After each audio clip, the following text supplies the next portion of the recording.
Hello, and welcome to the Get Lean and Eat Clean podcast. My name is Brian Grin. I'm a certified health coach, trainer, and author.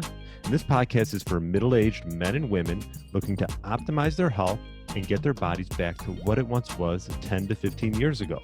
I will give you simple, actionable items to get long-term sustainable results. Thanks for listening and enjoy the show.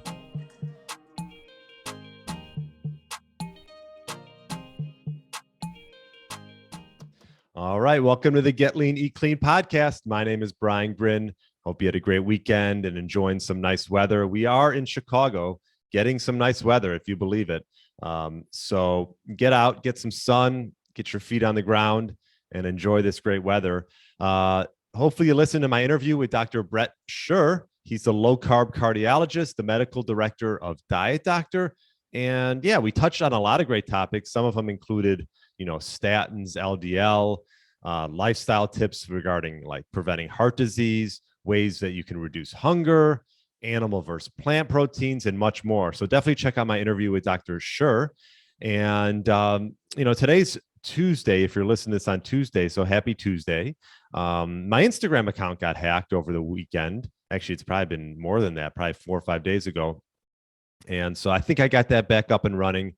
So if you got a strange message from me, I apologize. Sometimes these hackers are pretty smart and they get in there, but I think I should be back up and running. So today I want to touch on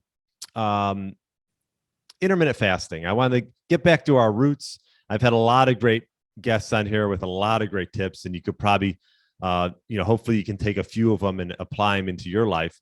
But I just figured I'd do one most recently on, how intermittent fasting, how you can implement it into your life, some of the reasons why I enjoy doing it myself and my routine around fasting and how it's changed through the years. And maybe you could just grab some things to apply to your life.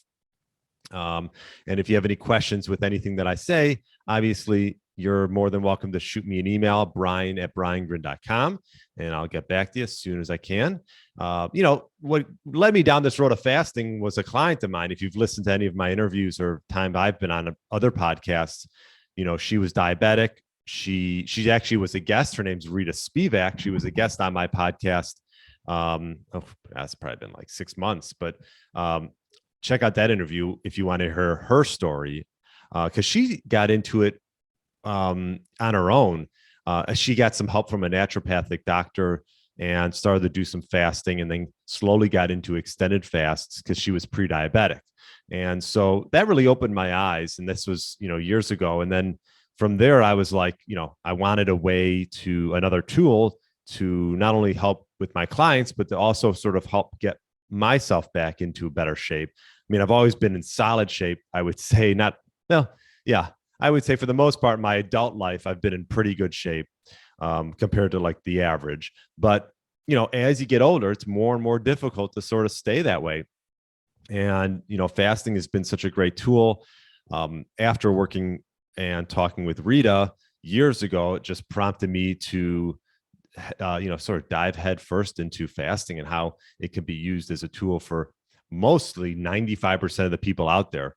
That doesn't mean you have to do a 3 or 5 day fast. It just means that if you can compress your eating window, it can not only just give you structure as to when you should eat and when you shouldn't eat.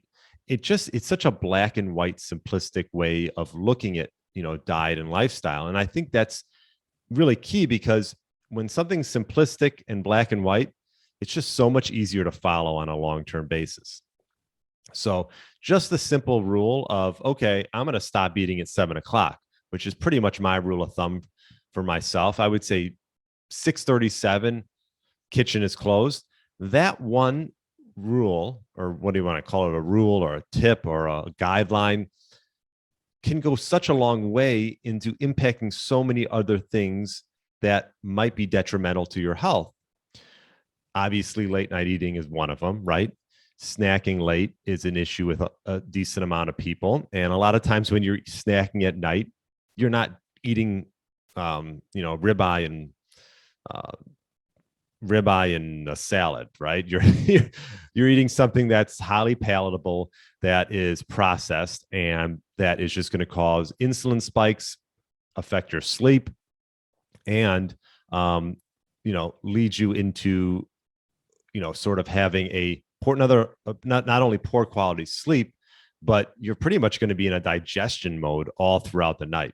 So bottom line is, compressing your eating window is one step to creating optimal health, in my opinion.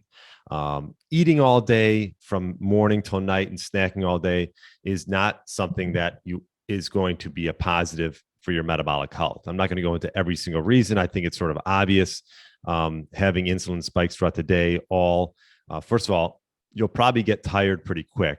And also, it's just, who wants to keep up with eating all the time? I think at one point I was in that camp where I would always be snacking, thinking I needed to feed myself.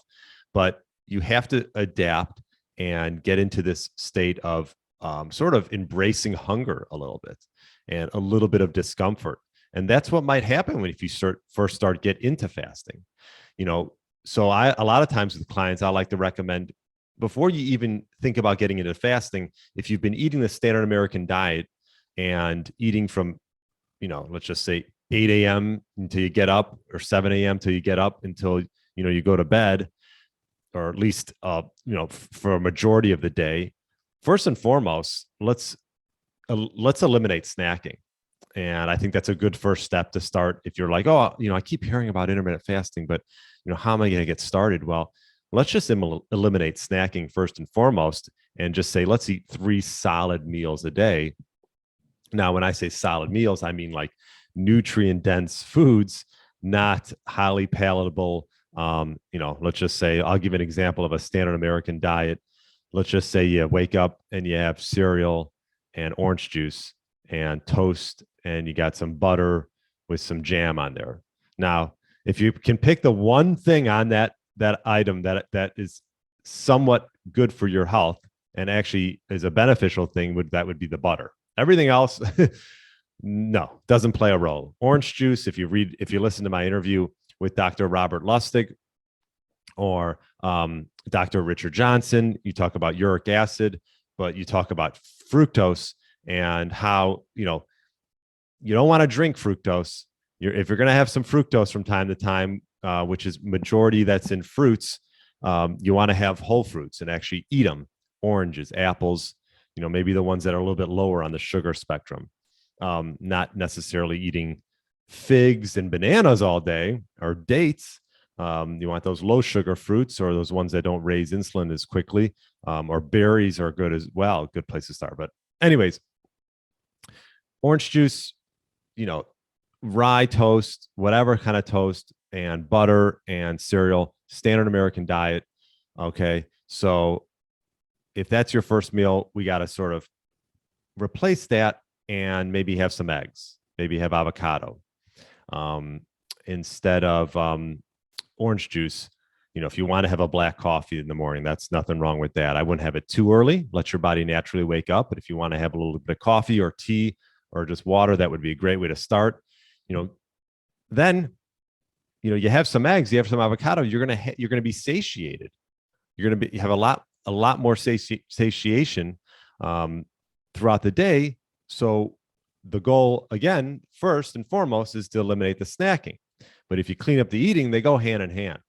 And then meal 2, instead of going to Subway or having let's see, what would be a standard American diet? Yeah, let's say a Subway sub, even if you got some turkey on there, and let's say you have chips and a soda, so maybe we eliminate that and we have something along the lines of, gosh, it's tough for me to think of 3 meals. I'm so used to having 2 meals, but you could go and have, some type of protein. If you're ever just bogged down by what to have, just prioritize protein and not maybe have commercial white or wheat bread. So maybe you want a little bit of fish. If you can have something from the Smash family. I've talked about that with Brad Kearns. Sardines, mackerel, anchovies, salmon, or herring. That could be a start. If none of those are appetizing, maybe just some type of, it could be just some type of red meat. You could have a burger with no bun and maybe some pickle and ketchup. If you want a little bit of ketchup, that's fine. Nothing crazy, right? It's just, you don't have to overdo and be, crazy stringent, but you want to sort of prioritize protein for that second meal. And that third meal, then, a lot of times, fish, meat. If you want to have a little chicken from time to time, if dairy works for you, you can have some dairy from time to time, but maybe implement some plant foods if you want, if they don't bother your digestion. So if you clean up your eating from the standard American diet and have some whole foods that don't just sit in your cabinet for weeks upon weeks, then you're on the right track right there. And now fasting will be a lot easier. So once you eliminate snacking and replace some of, like I've mentioned, some of the standard American diet with some whole foods, then you're on your way to, getting to the point where, okay, maybe I can start doing some fasting. Some people like to jump right in. I like to ease into with my clients. And that was part of the reason, if you're watching on YouTube, I came out with this simple intermittent fasting journal. It's just a 21-day guide to sort of get you into make fasting sort of a lifestyle change. And what I teach in there is pushing back that first meal. So once you clean up your eating, eliminate snacking, now we can sort of compress our eating window. So let's say you're used to getting up and eating at 8 o'clock. Let's push that back to 9 and do that for a few days, then push it back to 10. I think you're seeing how we do this. And then eventually go to noon. Now, if you say to me, God, I just love having breakfast and lunch. Okay. And you don't want dinner. I mean, I would say for most, at least in the United States, dinner is like a very social meal. And a lot of times it's with family or friends. A lot of people don't want to eliminate dinner. But if that's something you want to do and you want to just have a meal at 10 o'clock and a meal at 2 o'clock, go for it. There's really not a perfect time. I would just say don't eat right when you get up and don't eat right before you go to bed. Give yourself a buffer zone. Once you give yourself that buffer zone, then you can have those 3 square meals within that buffer zone. Let's say you have a meal at 10, 2, and 5. You could start like that, and then eventually maybe get it to the point where you just have a meal at noon and 5. So yeah, I mean, I think the key is when it comes to any of this is long-term sustainability, right? If you're going to do it for a week and then not do it for another 10 months, then it's not sustainable. So find what fits in your lifestyle and that you can do consistently. For me, it's changed over the years. I mean, when I first started fasting, I did the same thing that I wrote in the journal. I just slowly pushed back my first meal. And gosh, it took some time, but then you got used to it. Now I've been doing it for years upon years. I've changed when I work out. I typically work out middle of the day, and then I'll break my fast probably around 2 o'clock on average. And I'll have my 2 meals, one at 2 and one at 5:30. And then I'm done. I'm done at 6:37, like I talked about. That one rule right there, just cutting off the time when you're done eating at night, can go a long, long way. So either way, my routine has changed throughout the years. And I'm sure if you talk to me 5 years from now, maybe it'll be even different. But I think that's a good place to start. Clean up the eating, eliminate snacking, pick a time where you're going to close the kitchen at night. And then eventually you'll get to the point where you're like, you know what, I can compress my eating window, and you can push back that first meal. Let's say if it was normally at 8 o'clock, eventually you can get it maybe till you have that first meal at noon or 1 o'clock. So these are just some of the principles that I've implemented and that I help with my clients. If you have any questions, you can email me at brian@briangrin.com. Hopefully this was helpful. I just want to do a little bit of refresher on fasting and getting into that sort of lifestyle, because it can go a long way just making these small little implementations. And if you need help, reach out, get a coach, have someone hold you accountable. Most all of us, including myself, need to be held accountable in certain aspects of our life. So there's no reason why, and it's your health. So why not have someone coach you and guide you? Because you know what? It's all about getting long-term sustainable results. And if being held accountable will do that, then there's nothing wrong with that at all. So hope this helps. Let me know if you have any questions. Thank you for listening to the podcast. And I look forward to bringing you a lot of great interviews for the rest of the year. And I will talk to you later. Thanks so much. Thanks for listening to the Get Lean, Eat Clean podcast. I understand there are millions of other podcasts out there, and you've chosen to listen to mine, and I appreciate that. Check out the show notes at briangrin.com for everything that was mentioned in this episode. Feel free to subscribe to the podcast and share it with a friend or family member that's looking to get their body back to what it once was. Thanks again, and have a great day.